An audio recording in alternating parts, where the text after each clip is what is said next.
Hello everyone. Today we'll discuss about UGC Bill 2026, why it came, why the center has proposed this bill with significant changes because already we had a UGC regulation 2012 which was governing to end discrimination, which is also known as anti-discrimination bill. So what is the Supreme Court looking on because Supreme Court has stayed this bill? What is the controversy in this bill? So before moving on to those things, we'll understand why this bill came. This bill's main objective and aim is to prevent discrimination in all higher educational institutions among the STSC, OBCs, person with physical disabilities, and economically weaker section.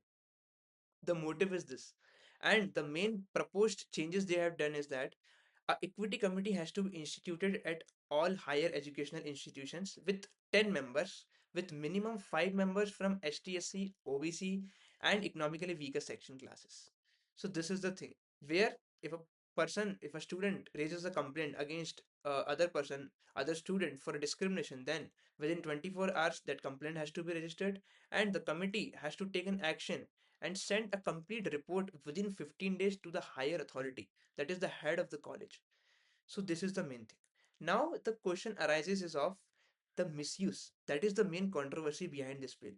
There is no provision for misuse because the center has proposed a significant punishment which can be faced by the student if he was found discriminate if he was found discriminatory, involved in the discriminatory activities against a student. So he can face up to 3 years of imprisonment and also will be disbarred from the college. So that is the main element of discrimination which is we are seeing in this bill, because if a person is misusing this bill, then what is the repercussion of that person? Because the bill does not say that if a student has misused that bill, what repercussions he will face.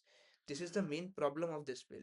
That's where the Supreme Court also interfered and said that it clearly violates the main rights of the Constitution, which is mentioned under the Constitution. You have to propose a bill which is in line with the Constitution. If you have a proper misuse provisions, what happens if the misuse happens in this case? Then the bill will hold a good in the eye of law. But in this case, misuse provisions are not mentioned in the bill, where it clearly discriminates the other class, and it does not include the general category also. So, general category is concise about this thing. So, that's where the main issue arises. So, the Supreme Court has stayed this bill and has notified the central government to clarify or to modify the bill with proposed changes. Then we'll look into the matter, and the Supreme Court has listed the matter on 19th of March. Then we'll see what the Supreme Court is saying in this bill. The main thing is this only, to promote equality of opportunity and to end discrimination. But in all, it creates discrimination because no misuse provision is there. Every law will have a misuse provision because at large we are seeing that misuse of law happens at large. So a misuse provision has to be there. Then only this bill will hold good in the eye of law. Thank you so much. See you again.